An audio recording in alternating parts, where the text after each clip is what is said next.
official podcast network.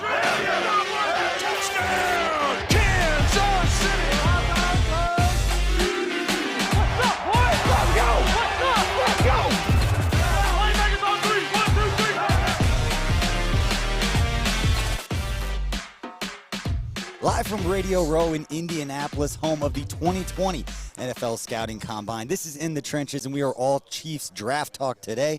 I'm BJ Kissel, joined by our favorite national reporter from Yahoo Sports, former KC Star beat writer Terez Paylor. Terez, how much fun have you been having this week? I love the Combine. It's heading into it, though. You're just like, this is going to be a long week just because there's a lot of long nights talking to people. But I've been doing this long enough that it's hard for me to go in a lot of places without seeing some friends. They're a popular guy. It's really cool, man. So, like, by the end of it, I'm like, I'm really tired. But I'm like, I'm happy because I saw my guys. So I've had a good time so far. Every year you come and you get to meet a few more people, and it's just kind of like everybody comes back together. You go out, you talk a little bit, and it's fun. Everybody talking football. Yeah. How do you feel about the before we get into the show stuff? How do you feel about the moving everything to primetime? You know, all the workouts now at NFL Network on primetime, everybody's been watching. I mean, personally, I like it. I know there's been some griping from team folks from around the league just because, it's made for really long days for them too. Yeah. And when it comes to the socializing part, as reporters, we've had to kind of change it because some of these places that we all go to, like, talk to people have been they're not there from Thursday on because they're working. But I enjoy it. I think it's good for the game. I think fans will watch.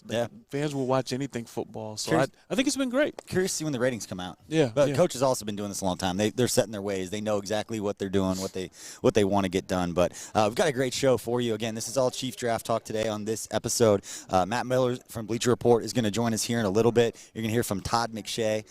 Jim Nagy, Executive Director of the Senior Bowl and former Chief Scout, is going to catch up with us in a little bit as well. Then you're going to hear from some of the Chief Scouts talking interviews and some of the intangibles that these guys look for during this time in Indy outside of the workouts and the things that you see on TV. Some of the most important work happens behind the scenes. And, Terez, we've talked about that, whether it's medical, which is the whole reason the Combine started in the first place going back years, and then obviously the interviews and finding out what makes these players tick. But we appreciate you for spending part of your day with us. It's going to be a lot of fun. But Brett Veach going into his third draft. You look at last year's draft, and it gives you confidence going into this one because you got some contributors from rookies on a Super Bowl championship team, talking guys like Juan Thornhill, McCole Hardman, Rashad Fenton stepped in and made some plays. Colin Saunders stepped up and made some plays. And even Darwin Thompson got a little run there, got some carries and his hands on the ball in the Super Bowl. Gives you confidence going into this draft with Brett Veach and his staff. Yeah, for sure. I think last year's draft is going to go down as a foundational one for this team. Sure. You look at Thornhill's a guy who I think is going to make some Pro Bowls and probably all pros at some point in his career. Really special player. You know, Saunders was an all-juice guy for me, so I'm excited to see what he does in year two. He was actually pretty stout at times in 2019, which you don't see from rookies. So I'm really excited to see where he goes from here. And then obviously McCole Hardman, tremendous speed and juice. So you're right. They got contributors in multiple rounds, and that's going to be just so important for this team going forward. And they're going to have to continue to nail the draft because the only thing about winning a Super Bowl and the only thing about having a lot of good players that other teams want and they want to pay them to. So you gotta supplement the roster with really good drafts. Yeah, the writing's on the wall is Patrick Mahomes' deal, impending deal. Clark Hunt spoke about it down in Miami. It's going to happen at some point, and it's going to set all kinds of records and whatever they end up doing. But worth every penny. Yeah, but when you do that means it puts more pressure. Not that you can't win it like that, and I know some Chiefs fans have been talking about that. They're going to find ways to win. Pat's that good. But it just means you got to get your picks right, and it matters anyway. But put a little more emphasis on that.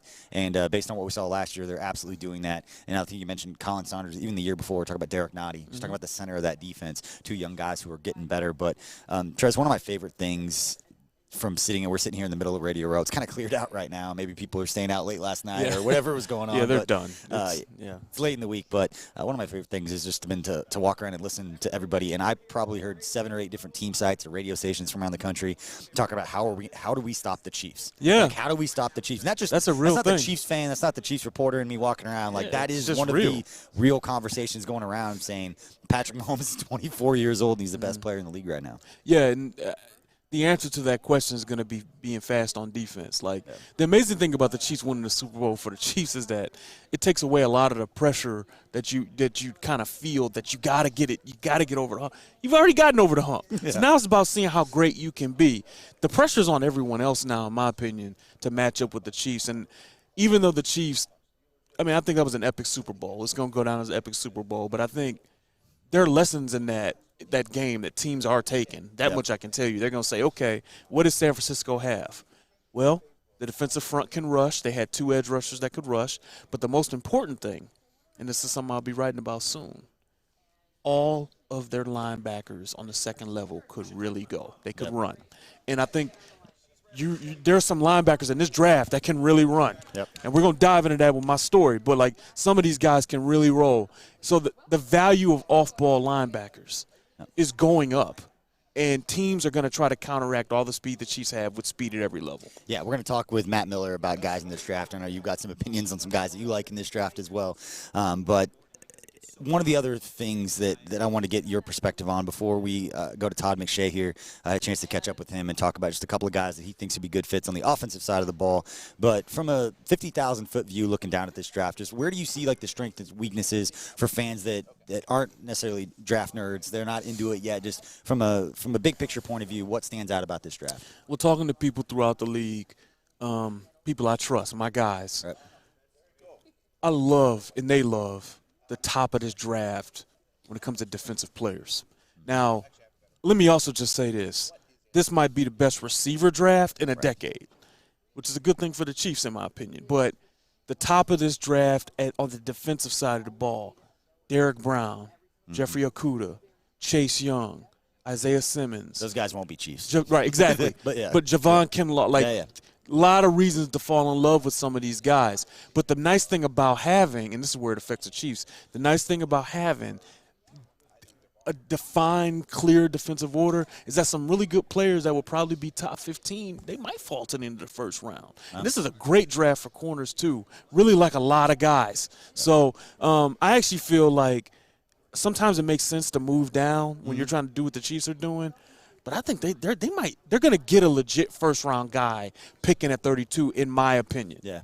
And what you want to see as a Chiefs fan, and you correct me if I'm wrong because I'm not head into the draft yet, but from what I've been told and what I've heard from people I trust as well is it's top on tackles, and then the quarterbacks always go higher than you think. And so if you're a Chiefs fan, 100%. You want to see the tackles fly. You want to see the quarterbacks fly off, and it's going to start pushing down some of the other positions and other players in areas that you don't necessarily have to address with the top pick if you're the Chiefs. I kind of think we can just sum it up like this. This is a good draft. Yeah. Not for nothing, there's 2 elite quarterbacks in my opinion, right? In Burrow and Tua. Yep. There's other quarterbacks that people really like that people put first-round grades on. Justin Herbert. BJ's my guy, so we have our we know. You know exactly what kind of quarterback I like. I know exactly what kind of quarterback you like. And you know that Burrow and Tua are exactly the kind of quarterbacks that I like. Well, Tua is so far up your alley, it's not even funny. And there's a couple other guys that aren't necessarily the guys that I would pick. Absolutely. I'll put it that way. Absolutely. But you're right. The quarterbacks, they're going to go high. Jordan Love, special talent, right? Like, he'll go high. He should. He's a top 40 pick all day, right? Yep. This is all good for the Chiefs. This great receiver draft, these quarterbacks being high. The Chiefs are going to, if they choose to stay, and you guys have every reason in the world to trust Brett Veach, whatever he does. But if they choose to stay at 32, please know you're probably getting a top 20 player maybe in another draft year. Yeah. It's going to be a really good player. And I think he said it earlier this week. He told it to me when he joined this podcast last week before we came down here to Indy, is that last year they had 15 first-round grades on players, and that number's already more than 20 so far this year. And obviously medical and interviews could kind of change that a little bit. But my favorite thing that is kind of spread throughout the league and just narratives with media, and I know you don't do this, but that whole guys fly way up the board after the combine. Like, that doesn't happen. No. Guys will get crossed off for medical, and that guys they'll go back and watch the tape. A guy, and for example, and I don't know where they're at in the process, but a guy like Justin Jefferson, who ran a whole lot better, it seems like, than a lot of people thought he was going to, they may go back and watch a little bit more. But like they've said, if they spend all year and sometimes multiple 2-3 years on players, evaluating them, putting grades on them, if they come here and then on 140 or one set of skill drills, they don't perform well, that drops their grade, then they just threw 3 years of work away. Like, why do all the tape work? So it's definitely a part of that, and we'll talk with the scouts later in this episode. But I think you made a great point as far as Brett Veach developing some equity, because you look at some of the moves he's made. Last year's draft class made a huge impact, and then as we approach free agency, you're talking about last year, Tyrann Mathieu, the trade for Frank Clark, even Sammy Watkins the year before. Those were three of the biggest contributors in the playoffs for the Chiefs to help them get that Super Bowl. But, Terez, right now we are going to throw it to Todd McShay, ESPN Chiefs color guy for the preseason. I talked with him about a couple of guys that he thinks would be great fits on the offensive side of the ball for the Chiefs with the number 32 overall pick. You, man. It's good to see you too. It's been a while. It's been a while.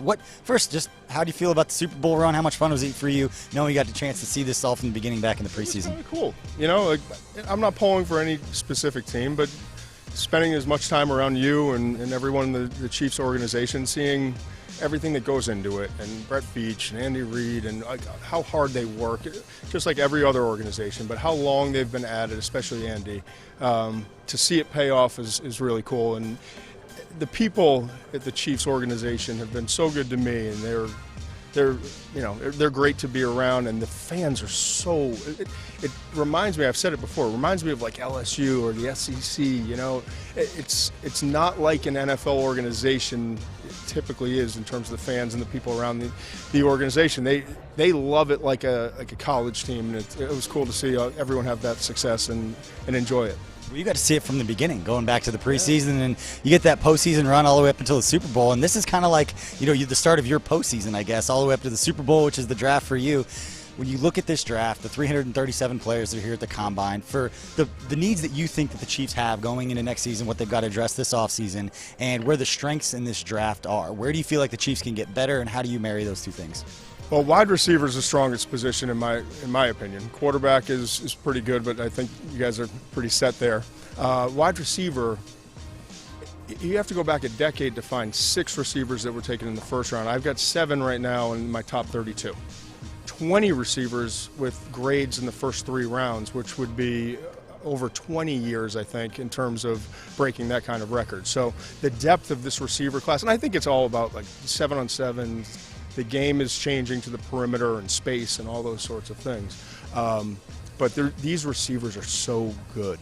And there's not a Julio Jones, there might not be a Calvin Johnson, but there are so many guys that can come in, whether it's, T. Higgins at 6'4", 220 coming out of Clemson. Justin Jefferson, who's unbelievable catching the ball and contested catches. Jerry Jeudy's the best route runner I've ever evaluated in 20 years. I mean, he's like a Marvin Harrison type as we sit here in Indianapolis. CeeDee Lamb is great in contested catches and is an absolute beast after the catch. So there are different receivers in terms of what they bring to the table, but there are a lot of them.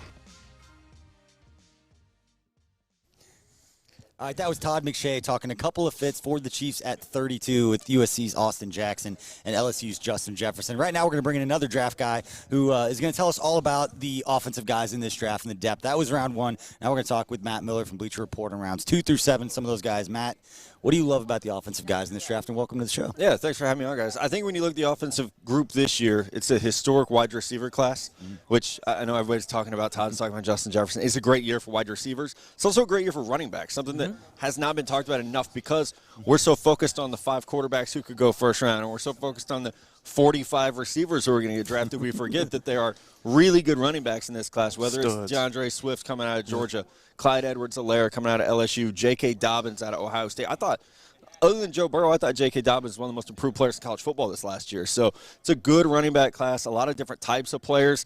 I would say backs are like ice cream. Like, what flavor do you want? This is Baskin-Robbins, this draft class. Every flavor of running back. It's pretty cool. The other night we actually had a chance to go behind the scenes with some of the guys from XPE Sports and kind of watch them do their training late at night. We did the same thing last year, and our franchise guys, a couple of video guys, kind of shot some of that and showed the behind the scenes of what's going on at the Combine. And 2 of the guys that we spent a little time around are Antonio Golden Gandy, or Gandy Golden, the Liberty kid, the wide receiver, is a big kid, and then Anthony McFarland, the running back out of Maryland, and he's one of those guys. I think he's got some juice. He can run a little bit. You're nodding like you like that guy. Actually, about Gandy Golden, I was talking to a scout with him about him last night, and the ball skills, the ranginess, it's impressing people. It has caught the attention of people, and this is an example of the kind of player that in like another draft class might go like a little higher. But wherever you get him, it'll be at a value because, like, you know, you talked about Baskin Robbins. These receivers, whatever you need, you're going to get it. Yeah. I mean, you're really going to be able – whether you need a number one receiver who like a possession type guy who can go get it, cool. Do you need a Deebo Samuel type, jack of all trades? Cool. Laviska Shenault. Do you need – just a deep ball, DK Metcalf guy? You can go do that, which is awesome. And the one thing, and I want to try something different because I know, Matt, you go around, you do the car wash, and Terez, you're going around talking with people. They always say, who do you like in this draft? What receivers do you like? We're going to try something different. And I'm going to describe the kind of receiver that I like or that I think that could fit with the Chiefs right now, and you're going to tell me which guys in this draft fit that mold. And Terez, you can do the same thing with a different position, but let's stay on that receiver side because you always talk about building a basketball team, like that starting five, and you look at who the Chiefs have under contract for next year. You know, Tyreek Hill is going to be there. You know, McCole Hardman's going to be there. A couple of smaller, faster receivers. Yep. And so who are the bigger guys? You talk about Antonio Gandy Golden. I know T. Higgins from Clemson, maybe another one of those guys, but who are some of the bigger receivers in this draft, but are also quick enough to get off press coverage? Because that's the thing with all of these guys. That is the key with this is can you beat press coverage? And not always straight line speed, but are you quick enough to do it? And I'm going to be a huge homer for a minute and say Colin Johnson from Texas at 6'6", 215 pounds. One of the questions there is can he stay healthy? He's not working out here at the combine because of a hip, which is unfortunate. Because I think when he is healthy, for 2 years at Texas, anytime he was on the field, he dominated. Senior Bowl, dominated. That catch point is enormous. And when you already have the greatest quarterback on planet Earth, why not make his job a little easier by giving him a 7-foot catch radius, basically, with Colin Johnson in the red zone? Because I do think that's an area of need, where – not a huge need, obviously. You just want a Super Bowl. But you still want to, let's make Pat's job a little bit easier. Let's allow Tyreek and Travis to get open a little bit better. I love the fact that now every conversation turns into, well, they want you on a Super Bowl. That's a Super Bowl championship roster. That's a Super Bowl championship. I'm just bitter, so that's all it is. What do you got, Terez? I'm going to give you a name of a receiver that I was talking to a scout about him last night. Jalen Reagor. Really, I love his fit here. Like, I think the juice, the production, you always want to see more production. I don't think the quarterback play was great there last year. So, I just think with Patrick Mahomes and, like, you're adding pieces to the offense around him. I mean, you're talking about a track squad. I know he ran a 4.46. He's faster than that. He's a lot quicker faster than that, for sure. So it's going to be, if you're talking Reagor, Hardman, Ty Hill, good luck. And I think that de-emphasizes the need for, overdrafting a running back because with those three out there, you're not putting an extra guy in the box anyway. You're not doing that. You got to worry about the deep ball at all times. So that's one guy I really like for the Chiefs. And the other position I want to ask you about, tight ends.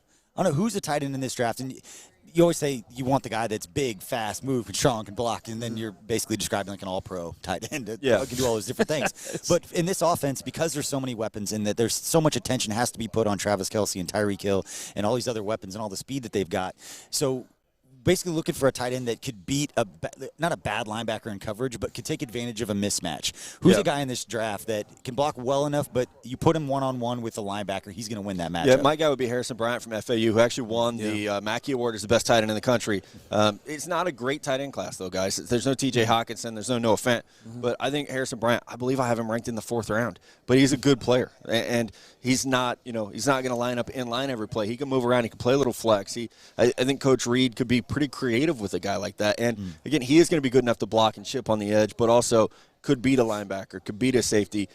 He's, 6'4", 248 pounds, I believe is what he came in at. So he has enough size. And I actually thought when I graded these tight ends, guys, I thought he was the best run-blocking tight end in the entire class. So that adds a little bit of a benefit and a bonus for him as well.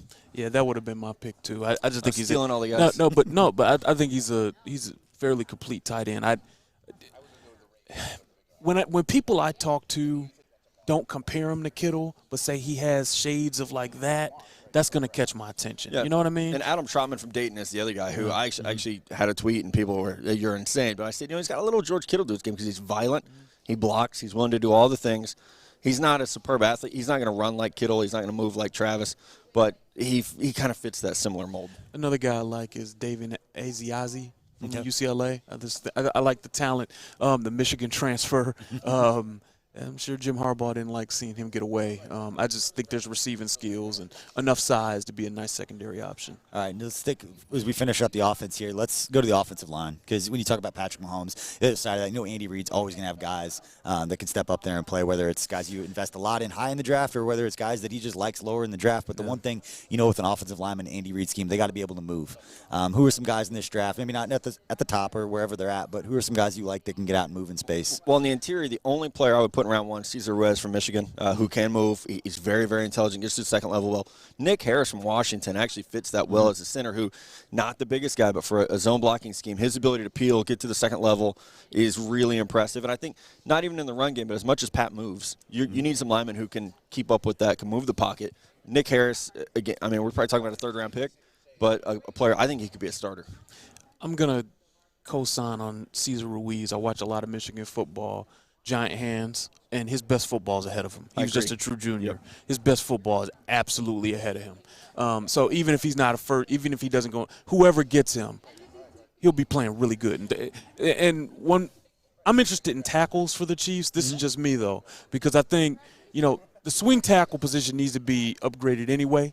And I think there's a chance, you're looking for some athleticism there. So if that's what you want, keep an eye on Josh Jones from Houston. I just think there's some athleticism there, and does he need to be refined a little bit? Sure, but if you were trying to make a move at tackle next year, giving a guy basically a redshirt year while serving as your swing tackle, or even if you think he can play a little guard this year, maybe he can contribute that way. I just think offensive line is definitely a position that I think the Chiefs should be looking at. Cool. And the last point we want to make before we go to Jim Nagy, the executive director of the Senior Bowl, to talk a little defensive guys at the top of the draft. And I know off record, because we're all good friends here, one of the things that I talk about in the narratives that just bother me is that this time of the year, and you go into the draft, you go into free agency, that there's an expectation that the guy that you draft in the first round needs to be a starter and he's going to make an instant impact. Because that's what fans see. They just see what you do in college and just project that and say, well, he's going to do that at the NFL. Whereas coaches, it's completely different, especially when you're talking about a Super Bowl championship team that you're just trying to add talent, add groups. So we haven't even got through free agency yet. So it's way too early to talk about mock drafts. We're going to do it because it gets us familiar with players. But when you're talking about going into free agency, the goal in through free agency is to fill all the holes with guys that you need to play right away. Veterans have shown they can play in this league. But by the time you get to the draft, it's just adding depth and talent there. So the question for each of you before we go to the next segment is, where do you see the strength in this draft matching up well with where the Chiefs could add some depth and talent to where you feel like it's a perfect marriage? Yeah, Terez, I'll jump in if you don't mind. I think the depth at tight end is really impressive on late day 2, early day 3. And again, I don't think it's a great class at the top, but there is really solid depth. And I would say the same thing about the running back class. You mentioned Anthony McFarland. He's going to be a day 3 pick. And in some offenses, he could be a featured player. Maybe not your number 1 back, but he could be a featured player that you get a lot of touches to. So I think those are the 2 positions that match up well.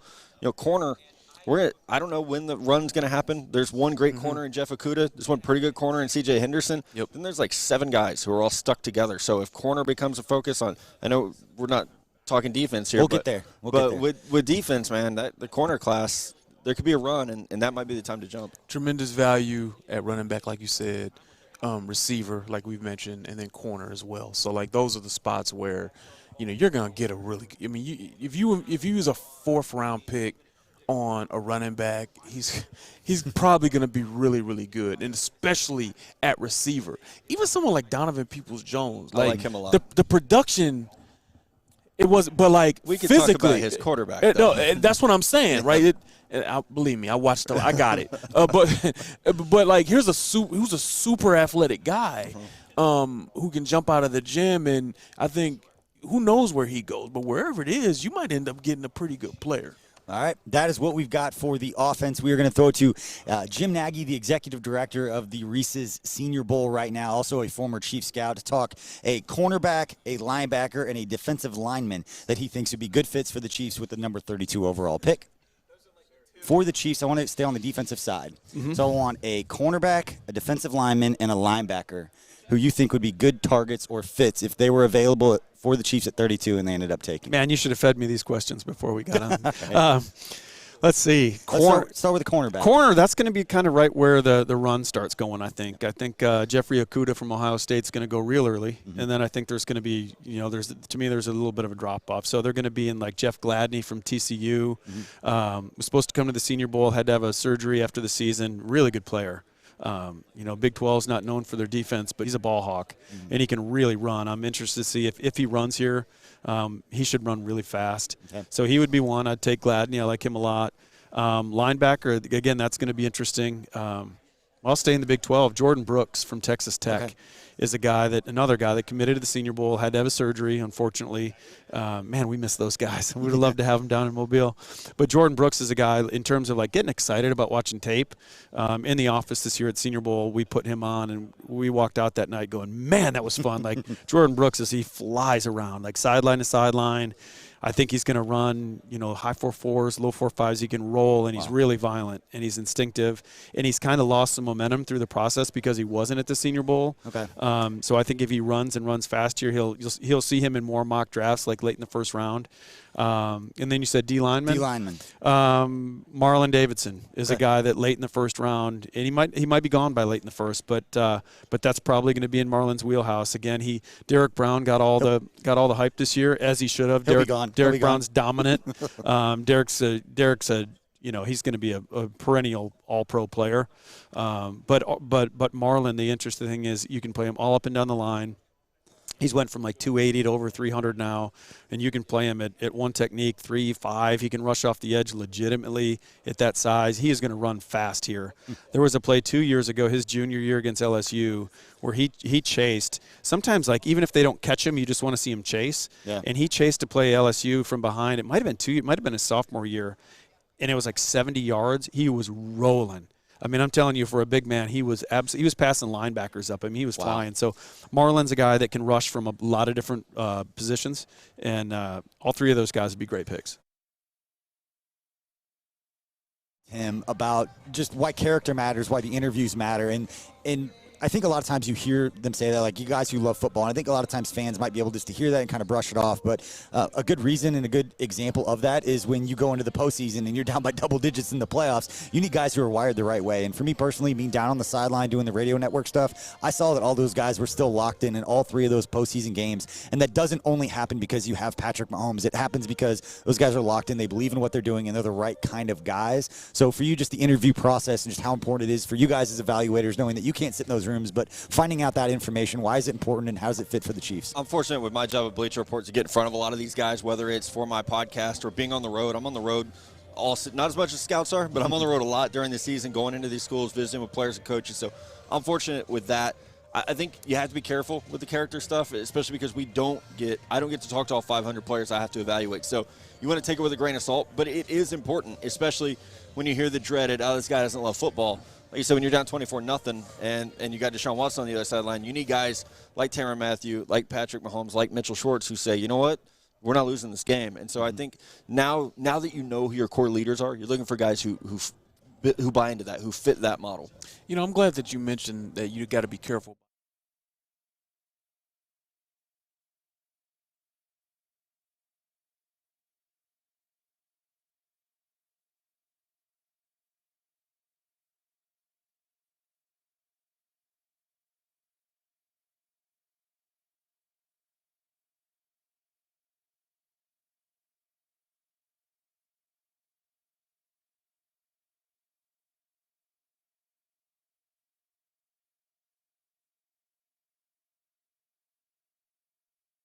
All right, that's Jim Nagy, Executive Director of the Reese's Senior Bowl, talking defensive fits for the Chiefs at number 32. Talk Chiefs defense, the overall 12 new contributors last year with Steve Spagnuolo, really helping get the Chiefs to the Super Bowl and over that hump and bringing the first title in over 50 years. Matt, first, just what do you think about the two picks that are the three guys that he just mentioned right there? Jim going Senior Bowl, guys. Straight chalk. I love it. No, I love Nagy.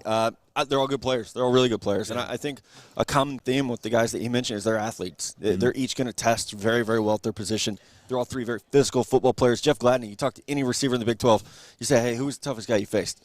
Jeff Gladney.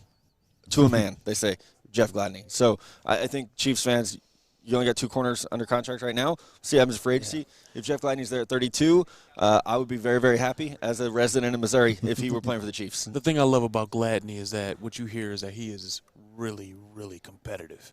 He really loves the game. Yep. So I like that. I think that's a great thing for a corner. Also, Brooks can really run, and He can fly, yeah. I love the fact that you mentioned the athleticism of those guys, because one thing we know, the Chiefs, there are athleticism benchmarks that at a lot of positions you do kind of have to meet, and I especially in the first round, if they make that pick, if it's corner, if it's line, they're gonna have to meet some of these benchmarks. So yeah. A couple of other names that jumped out I want to get to. Again, BJ Kissel, Terez Paylor, and Matt Miller talking Chiefs draft here on Radio Row at the NFL Scouting Combine. 2 of the other linebackers whose names I hear a lot about this week. LSU's Patrick Queen, and then Kenneth Murray, the other Sorry, you're not going to linebacker. get them. No, They're those gone. guys are studs. They're They're- gone. See, this is how much I know. Both of them are gone. They're great. You guys don't know. You can't sit here and predict. Pretty good at this job. Yeah, all right. No, I really do. I think, you know why No I think they'll chance. both be gone is because they're that good. I mean, Okay. Patrick Queen, they're talking about he might run high 4.3s, low 4.4s. Yeah.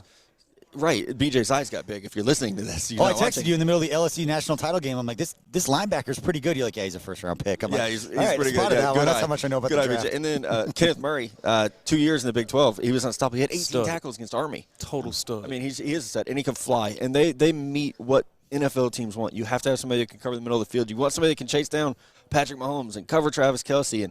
And your friends at Las Vegas Raiders desperately need a guy like that. So they're going to come off the board. BJ and I were talking about that before you got here. Like, teams are going to be looking about, all right, how do we stop Kansas City? We're going to look at the Super Bowl, and they're going to notice that all of the 49ers second-level run linebackers can run.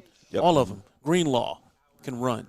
Wagner can run. Quan Alexander Warner, can run. Quan Alexander. They can all run. So Queen, no chance of being And they there. still couldn't stop him. That's Ken Murray, they came close. Like They did. that's like the measure. That's what Right, you're trying yeah. to get close. Put yourself in a position. Kenny Murray, gone. Yep. All these guys, Simmons, gone. They can all run.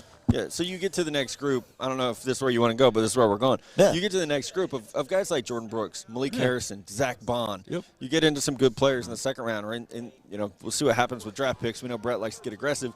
So, third round, you get into a Logan Wilson, Troy Dye. I mean, there's a good linebacker class where you got enough athletes that could fit in Spags' defense. Yeah, and one of the things I want to talk about, Matt, and the reason that I love your coverage during the draft is that what your live stream that you guys do with Bleacher Report is you talk through every single pick. You'll be in the 6th round, and the picks that's made, you're talking about the 6th round pick, whereas you flip on the networks, they mainly say the 1st and 2nd round guys because that's who most casual fans follow. But if you're a diehard fan or you want to know a lot about the player that they took in the 6th round rather than just Googling it, they tune into your live stream. You can do it. So I'm going to put you on the spot with a couple of guys because I think when you look at the Chiefs draft this year, they've got a pick in each of the first 5 rounds. The comp picks aren't out yet. Don't know. It could be a long shot they get one. I don't know how all that formula works or how it's going to play out. But 2 of the guys that the Chiefs picked up last year as undrafted free agents who were injured that didn't get basically a redshirt year last year, who would have been draft picks, maybe mid to late round draft picks, but could be shots on the defensive side of the ball, would be Tim Ward, the defensive end from Old Dominion that played outside of O'Shane Jimenez, who seemed to get a lot more of the pub last year. And then Darius Harris, talking about linebackers who can run. I believe at Middle Tennessee State. What do you remember about those 2 guys? And those are basically added draft picks to this class for the Chiefs. It's funny, especially with the kid from Old Dominion, because anytime you watch Jimenez, it's like, okay, who's this other guy? It's like, okay, we'll have to go back and watch this game again because he's popping off the tape. And I think it goes back to kind of like what Nagy said. They're just both athletes. They can both move. And I think even with the linebacker that they picked up, he wasn't the biggest guy, but anytime you watched him play, he could absolutely fly. And so that's when I really started because, a big part of my job is studying the trends of what GMs want to do so that we can accurately predict who they're going to take. And that was it. It was like, man, when they draft defense now, they do want linebackers who are 230, 235, but they want guys who can run in the 4.4s. Absolutely. And so I think that's where, when you look at this year, trying to find guys who fit that mold. And those guys coming off injury, and when you start hearing those names and you go into OTAs and mini camps and stuff like going into training camps, those are 2 guys with huge opportunities. Like I said, they just added to this draft class. Yeah, and I will tell you that privately I hear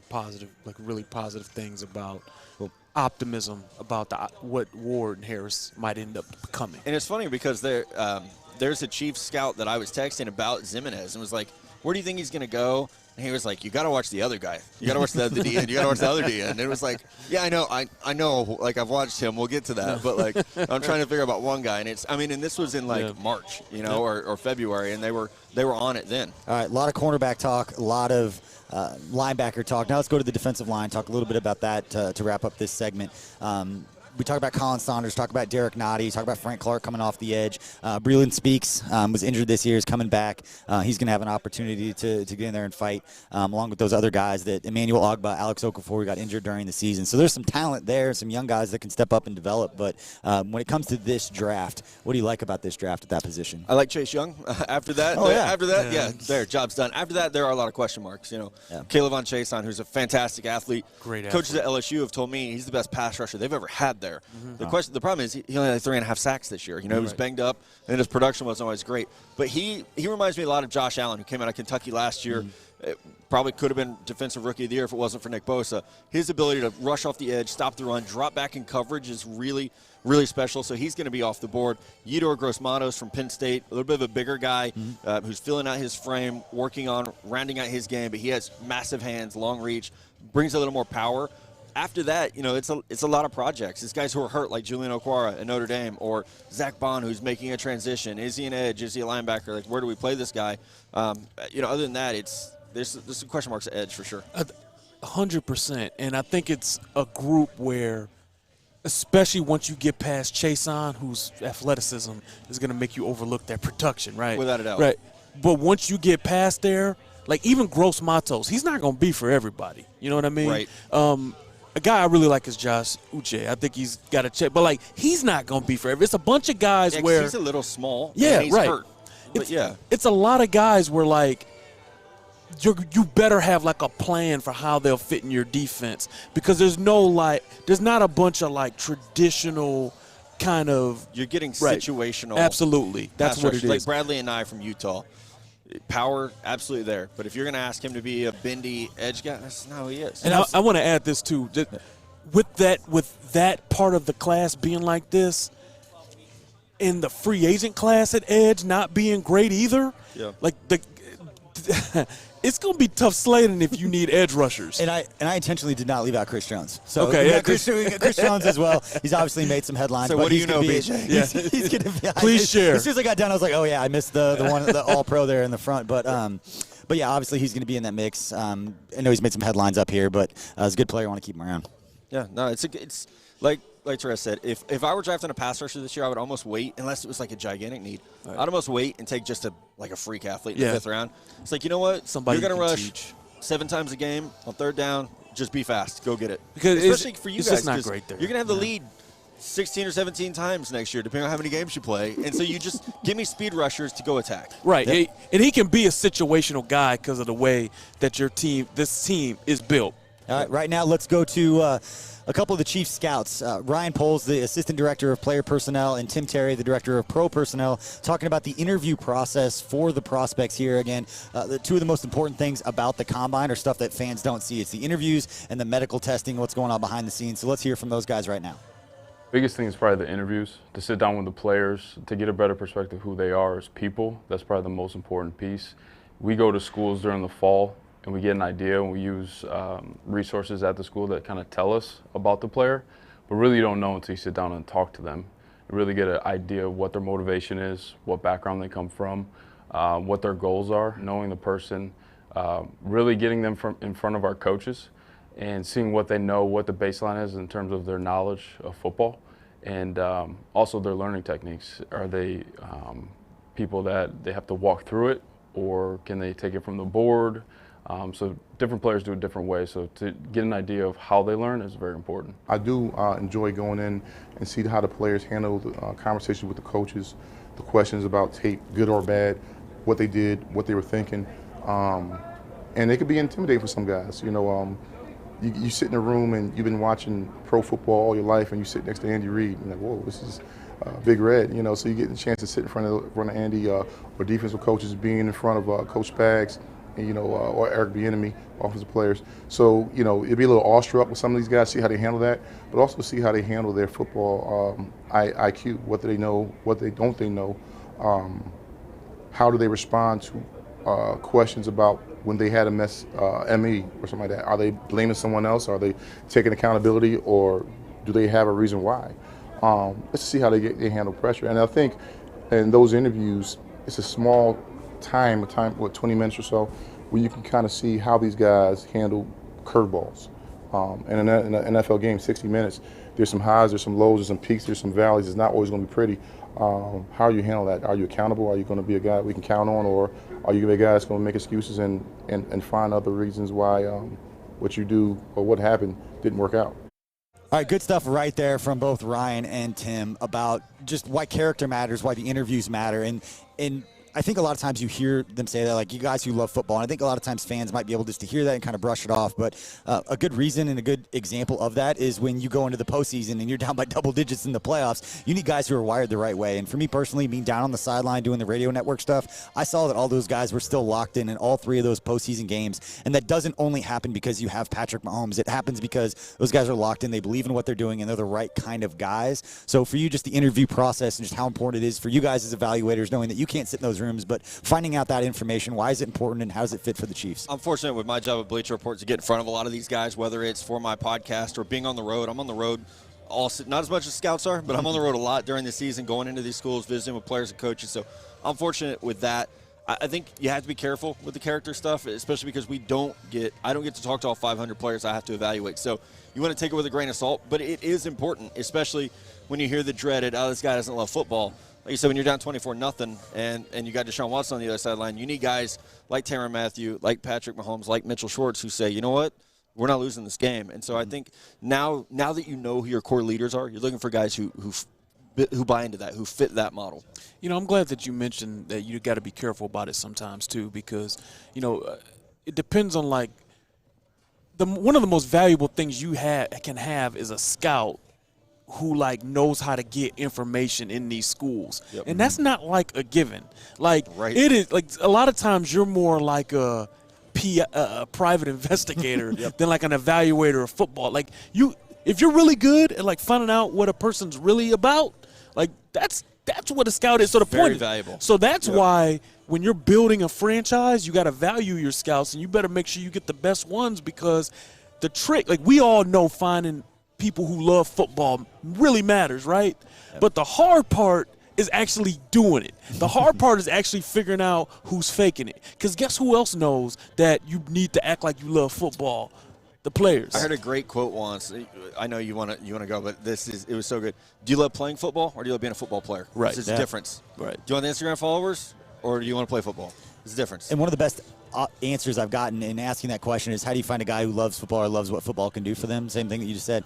Is Trey Koziel, the area scout, told me once that when he's on the road, he's one of those guys who they call the lifeblood of the organization, because those scouts out on the road, he said he wants to see how hard a guy's practicing Tuesday after a bad performance in the middle of a season in college. If that guy's going hard and he's being competitive at practice on a Tuesday when there's not a bunch of scouts in front of him, they're not trying to put their best foot forward, they're not in front of 32 GMs and decision makers here trying to look their best, that's when they find out if a guy can love football. And that information is a lot more important than the answer that they necessarily give in these meetings. And the last thing I'll say, just because I've talked a lot about Michigan here, I think it's fitting. I actually think this is a good saying, though, because the process of playing football, getting ready to play on Sunday, fans don't want to hear it, but, like, it sucks. Like, getting ready to play football generally sucks.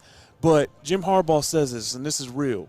It ain't hard being a football player if you're a football player. Mm-hmm. You know, those guys are willing to go for it. Yeah. They're willing to go through that grind because they love it. That's a good line. It's true. That is pretty good. That is In the Trenches here from the Combine. That's going to wrap up our live coverage here. We've got some more content coming out over the next few days. Special thanks to Yahoo Sports' Terez Paylor. You guys know to follow him on Twitter, as well as Matt Miller at NFL Draft Scout. Appreciate you guys joining us, Chiefs fans. We've got plenty more content coming as we continue to just love on the fact that we are coming off the Super Bowl champs, and everybody in this building is trying to figure out how to slow down Kansas City, and Brett Veach and Andy Reid and those guys trying to figure out how to make sure that does not happen. Appreciate you for tuning in.